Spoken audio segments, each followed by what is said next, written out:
Labrīt visiem! Jā, paldies, Mārtiņ.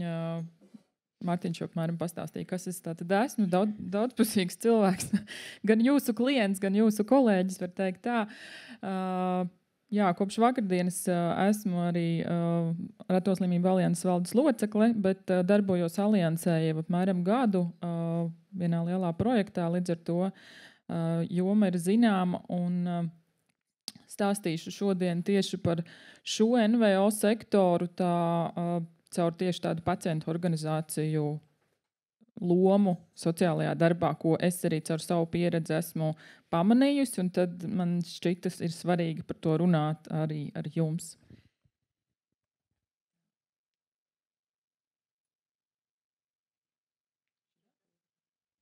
Šitā poga, jā. Tātad Latvijas Reto slimību alianse nākamgad svinēs 10 gadus. Alianse ir diezgan liela organizācija un, jā, es varu skatīt. Mēs apvienojam šobrīd 16 dažādas biedrības un nodibinājumus, kas katra organizācija tad ir kādas konkrētas retas slimības, vienas diagnozes vai vairāku apvienojums. Līdz ar to tas mūsu pulks ir diezgan liels. Tur ir daži fakti par pašām retajām slimībām. Es varbūt neiedziļināšos šobrīd tik smalki, teiksim, par reģistru datiem un to visu, ja ir sīkāk, to mēs varam pēc tam pārunāt. Bet tātad, jā, mēs esam kā jumta organizācija un ir gan pacienti, gan viņu ģimenes, gan tuvinieki un pacienti un tad šie tuvinieki ir viena daļa, bet, protams, ka mēs arī draudzējamies daudz un sadarbojamies ar ārstiem, ar ārstniecības personām, un tas šobrīd, ko mēs cenšamies varbūt attīstīt, ir redzot, ka ir tā nepieciešamība tieši sadarbība arī ar sociālajiem darbiniekiem.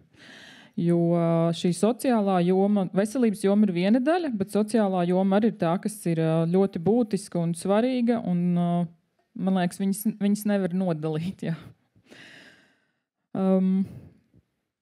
Bildītē var redzēt daļu no mūsu komandas un arī daļu no mūsu kopienas cilvēkiem. Mums šajā gadā bija skaista fotosesija, tā tiešām ir tikai pavisam neliela daļa no mums visiem. Un par darbības veidiem, tad ar ko nodarbojās alianse, tas pamats ir interešu pārstāvība šiem reto slimību pacientiem. Vienās sēdēs bieži vien ar jums arī satiekamies, tātad tas ir tas, kas arī mums ir kopīgs, tad mēs darām līdzīgi un vienu un to pašu darbu, tikai katrs no savas puses, tāpēc arī ir šķiet svarīgi sadarboties. Un mēs to darām gan tādam plašākam cilvēku lokam, tātad lielākai sabiedrības daļai, ja iet runa par, teiksim, interešu pārstāvību valsts līmenī, bet ir arī šī otra daļa, kur ir tā kā individuālu tādu atbildes uz jautājumiem, palīdzību tiesiskos jautājumos, vai arī šis tad sociālais atbalsts, kad vienkārši cilvēki ir mums blakus, un, protams, kad mēs ar viņiem runājam. Un caur to arī parādās dažādas problēmas, kas ir tieši saistītas ar sociālo jomu un sociālo darbu. Un ceru, ka šodien varbūt arī kādam no jums būs tieši par šo pacientu grupu tāda aizdomāšanās vai kaut kāda jauna pieredze.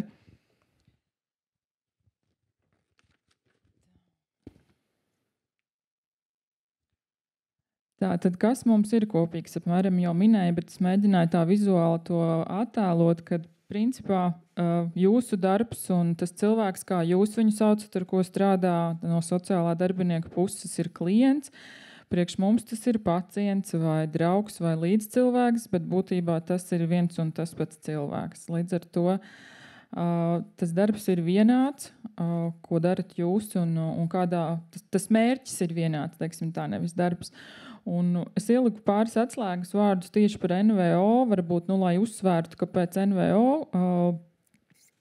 un tieši pacientu organizācijas, tad tā ir tā veicināt sabiedrības izpratne, un man šķiet tas ir tas, kur ir tas mazais pietrūkst tieši sociālajā jomā, ko mēs pamanam.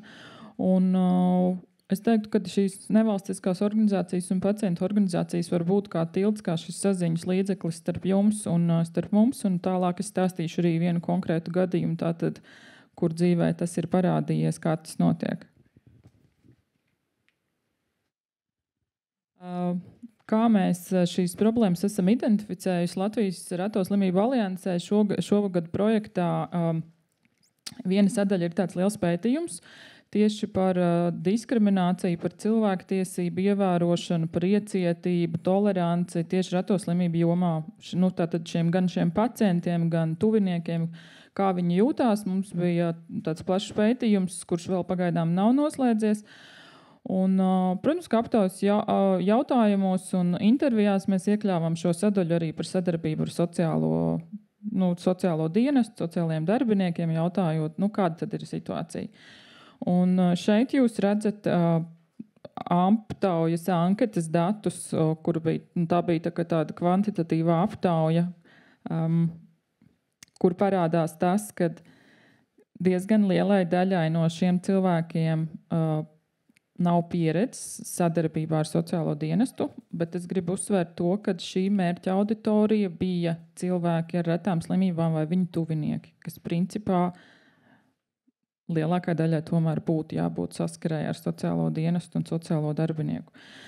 Un ir arī daži piemēri no individuālām intervijām, vai kas bija uzrakstīti, tad kā es gribētu uzsvērt, tad kur šīs problēmas parādās, par ko ir vērts domāt.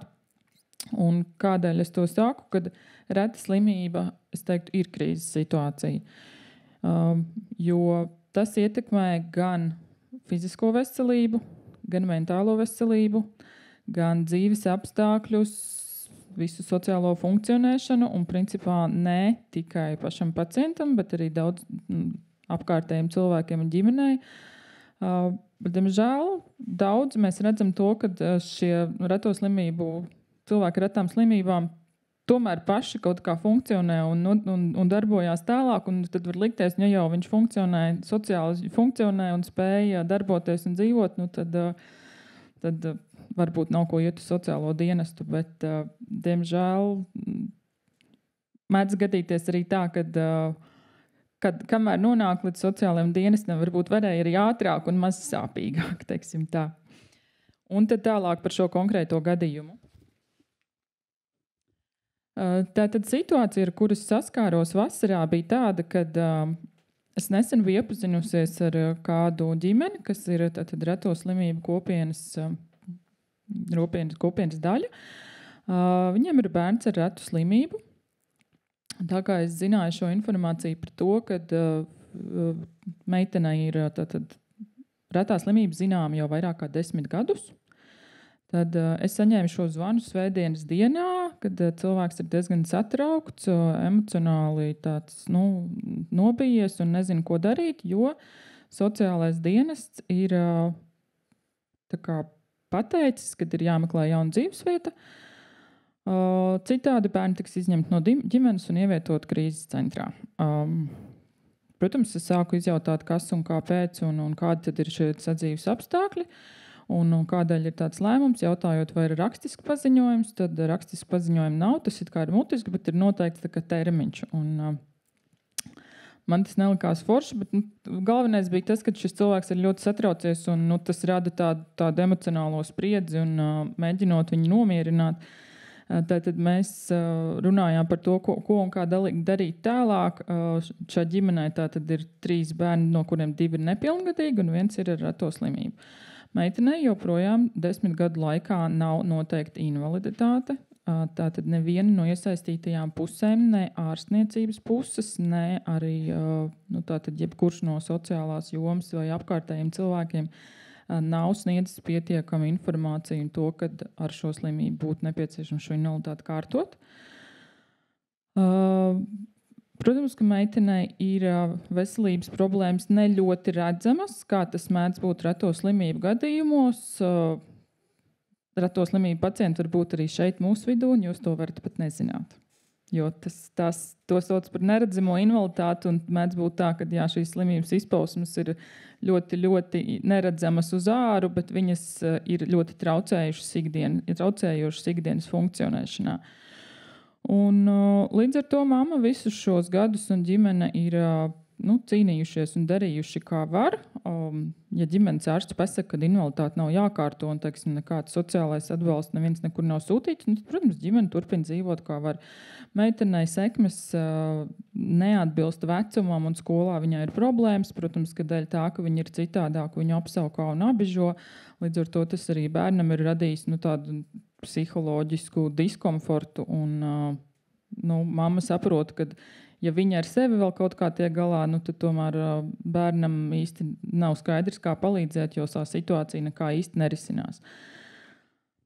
Vēl viena situācija, kas bija tāda, kad, ko mamma man minēja, ka viņa bija kaut kādā brīdī tomēr sapratusi, ka nonākot sociālā dienestā, varbūt, kad ir nepieciešama psiholoģiska palīdzība, un sociālais dienests bija nosūtījis pie nevalstiskām organizācijām, jo tur ir šis atbalsts un kā tāpēc, kad psihologs dodas atvaļinājumā.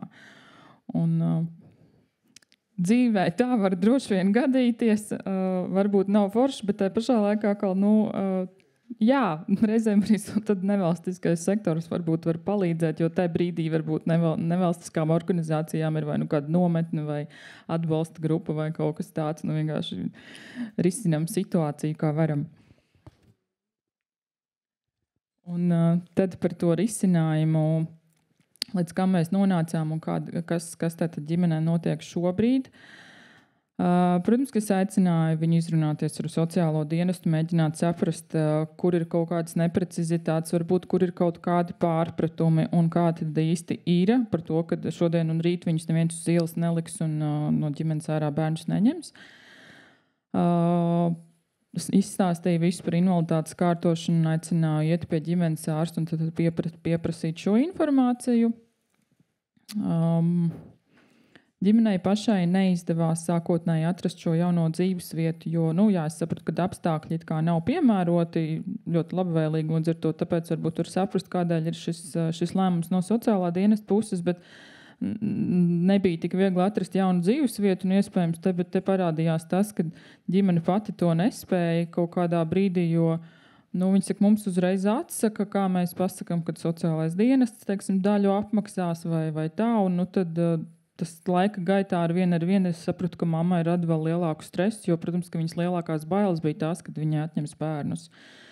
Bet par laimi ģimenei tika piešķirts ģimenes asistents, kas palīdzēja. Es viņu aicināju arī, es teicu, ņem no asistentu līdzi un neiet kopā tātad skatīt šo dzīvokli, un tāds risinājums izdevās un bija veiksmīgs. Šobrīd ģimene ir atradusi jaunu dzīves vietu. Bet, diemžēl, ko tas nozīmē ģimenei, ne abi vecāki piekrita mainīt dzīves vietu, līdz ar to ģimene šobrīd dzīvo dalīti. Man nav informācijas par to, ka, teiksim, otram vecākam tiktu sniegta kaut kāda palīdzība vai kaut kāds atbalsts. Tātad, ir izdarīta šī funkcija, kad ģimenei ir nodrošināts un ir palīdzība, ģimene ir pārcēlusies uz jaunu dzīves vietu. Meitene ir uzsākusi mācības jaunā skolā, jo tika nokārtot arī medicīniski pedagoģiskās izglītības kods, kur viņi jūtās labi, un tas ir tas piemērs, kad caur to, kad ir jāmeklē risinājumi, jākārto iespējams un jābūt gataviem kaut ko mainīt. Bērnam šobrīd skolā iet labāk, gan ar sekmēm, gan ar emocionālo pašsajūtu. Par invaliditātes statusu šeit man bija liels prieks, kad iesaistās arī sociālais dienests, jo ir tāda neforša situācija ar šo ģimenes ārstu, jo ģimenes ārsts tad, ja jau 10 gadus bija atteicies dot invaliditātes nosūtījumu, sakot, ka bērnam viss ir kārtībā un šo invaliditāti nevajag, tad gan sociālais dienests bija iesaistījies un sazinājies ar ģimenes ārstu, bet tas, diemžēl, nedeva nekādus rezultātus. Šobrīd Latvijas Reto slimību alianse ir plāno sazināties ar veselības inspekciju, lai tiktu veikta šī ģimenes ārsta darbības izvērtēšana, jo principā šī novilcināšanas dēļ ģimene diezgan ilgu laiku nav saņēmusi tādu dažādu veidu sociālos pakalpojumus un atbalstu, kas viņiem būtu bijis vajadzīgs ejot šajā ceļā. Arī tajā brīdī, kad mamma ilgstoši nevarēja strādāt meitas veselības dēļ un jā, tādā veidā. Jā. Tā, ko es vēl nepieminēju. Invaliditāte šobrīd tiek kārtota, bet ne caur ģimenes ārstu, caur citiem speciālistiem, kur uzreiz tika pateikts, kādēļ jūs to tā kā nezinājāt, nedarījāt pirms tam. Es tieši vakardien vēl sazvanījos ar ģimeni un jautāju, kāda ir jūsu situācija, kāda ir jūsu sadarbība ar sociālo dienestu, ar ģimenes asistentu un kā jums sokās. Un tas, ko viņi teica, ka it kā viss ir labi, jā, tad šie pakalpojumi ir, mēs turpinam funkcionēt, bet man šķita, ka tā neforšā situācija, par ko mēs tad varam domāt, vai arī no sociālo darbinieku puses, ir tas, ka iespējams, ka cilvēkam ir nepareizas gaidas par to, ko tad tagad darīs sociālais dienests, jo, tas nav kaut kas atnāks pie durvīm un atrisinās visas dzīves situācijas. Bet šim cilvēkam ir tā sajūta, ka es tā kā gaidīju kaut ko vairāk vai teiksim, kaut kā savādāk, kaut gan it kā visi pakalpojumi šobrīd ir sniegti. Līdz ar to tas būtu tas, par ko es tā kā aicinātu domāt un varbūt skaidrot cilvēkiem. Un nākamajā slaidā man ir tādas atziņas, ko mēs varbūt no nevalstiskās organizācijas puses, ko mēs esam darījuši, jo mēs arī saskaramies daudz ar šo, kad mēs runājam tieši veselības jomā, varbūt starp ārstiem un pacientiem, kad ir tieši tādas pašas nesaprašanās, varbūt nepareizas gaidas. Un mums arī šī projekta ietvaros mēs tādas apmācības vadam par pacientu tiesībām un pienākumiem. Mēs caur tādu spēli bijām izdomājuši tādu gadījumu, lai šo raksturotu, kad cik daudz klients dzird un saprot, ka tajā brīdī, kad, teiksim, jūs viņam stāstat, tad mēs tam klientam sākam zvanīt ausīs, jo patiesībā viņš ir stresa situācijā, viņam tiek pasniegt varbūt kaut kāda informācija, ko viņš vienkārši nespēja uztvert. Un tad mēs to aicinājām darīt pacientiem, un to pašu es varētu teikt jums kā sociālajiem darbiniekiem, kad gūt to pārliecību, vai tiešām cilvēks visu ir sapratis, runāt viņa valodā, un varbūt, ja viņš arī saka, viņš visu saprat, iespējams, ka viņš tajā stresa situācijā nav to sapratis. Tāpēc pārliecināties par to, kā viņš tur ir uztvēris, ko viņš ir sapratis, un vai viņam ir skaidrs, ko darīt tālāk. Un tad tāds jautājums, par ko padomāt, būtu tas, kad kurš var izglītot jūsu klientu par viņu tiesībām un pienākumiem var būt, jo šeit šis nezināšanas moments parādījās šajā gadījumā.